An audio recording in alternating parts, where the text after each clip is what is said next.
pas aux apparences, ce n'est pas encore les vacances pour Didier Auriol.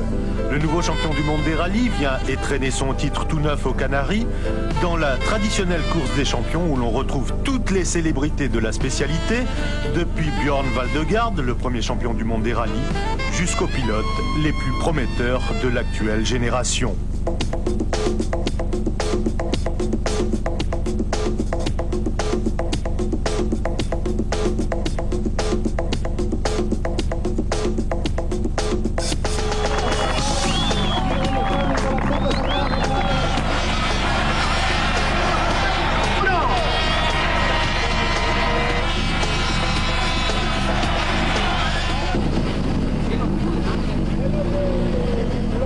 Première grosse surprise de cette course, l'élimination prématurée de François Delecourt.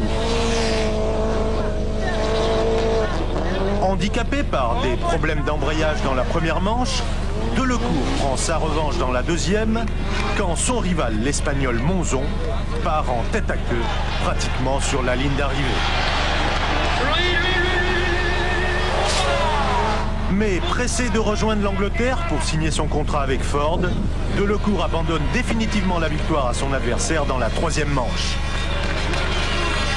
Les 35 000 spectateurs exultent car Monzon est d'ici.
Encore une surprise, l'élimination en demi-finale de Carlos Sainz par le Suédois Stig Blomqvist. À 48 ans, Blomqvist fait la démonstration qu'il n'a rien perdu de son fameux coup de volant. Ce n'est pas pour rien d'ailleurs qu'il a décroché le titre national en 1994 dans son pays. Pas mal pour un vétéran. À la décharge de Carlos Sainz, on peut considérer qu'une crevaison dans la manche décisive a provoqué ce tête-à-queue alors qu'il était largement en tête. Lamentable, Carlos Sainz.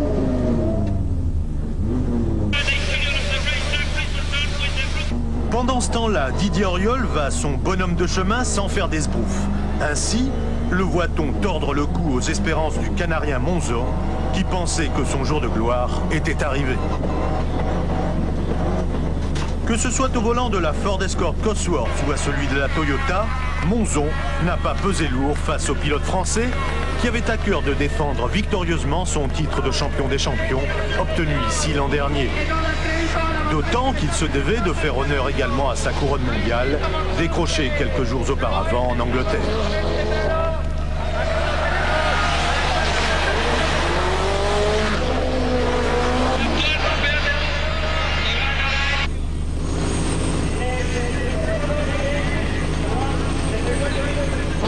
Après Monzon en quart de finale, c'est Juha Kankkunen qui doit s'incliner au tour suivant devant la maestria déployée par le Français. Les deux copains de l'équipe Toyota ne vont pas se faire de cadeaux au volant d'une voiture qu'ils maîtrisent tous deux à la perfection. Mais l'avantage restera tout de même au champion du monde en titre, qui se débarrasse ainsi d'un quadruple champion du monde.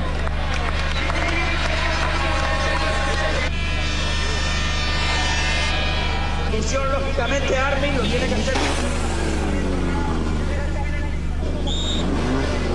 Oriol affronte donc en finale le Suédois Blomqvist, 2 fois vainqueur de cette course des champions, en 1989 au Nürburgring et en 90 à Barcelone. L'affrontement entre les deux hommes est superbe et Oriol doit s'employer plus que de raison pour contenir la vaillance d'un Stig Blomqvist qui semble retrouver une seconde jeunesse dans ce style de compétition. Et l'on croit que le sort a choisi son camp lorsque Didier Oriol est victime d'un tête-à-queue qui laisse, semble-t-il, le champ libre aux Suédois. Ah, il y a un truc qui est cassé. Oui, c'est pas anormal ça. Non, il y a un truc qui est cassé. Pourtant, Oriol met les pendules à l'heure dans la deuxième manche disputée en Ford. Psychologiquement, le Français prend maintenant un net avantage sur son rival, car c'est au volant de cette voiture que celui-ci a disputé toute la saison en Suède.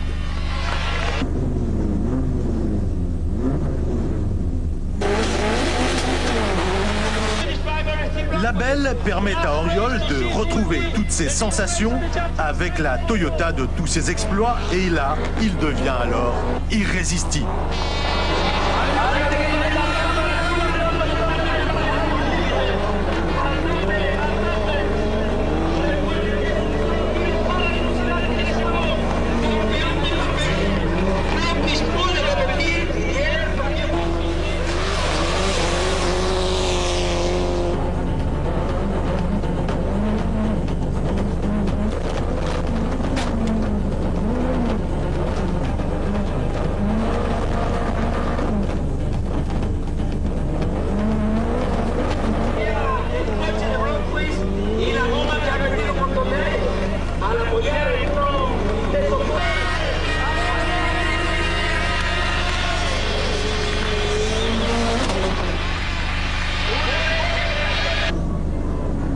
C'est bien lui, Didier Oriol, le champion des champions 94, l'homme de l'année en rallye.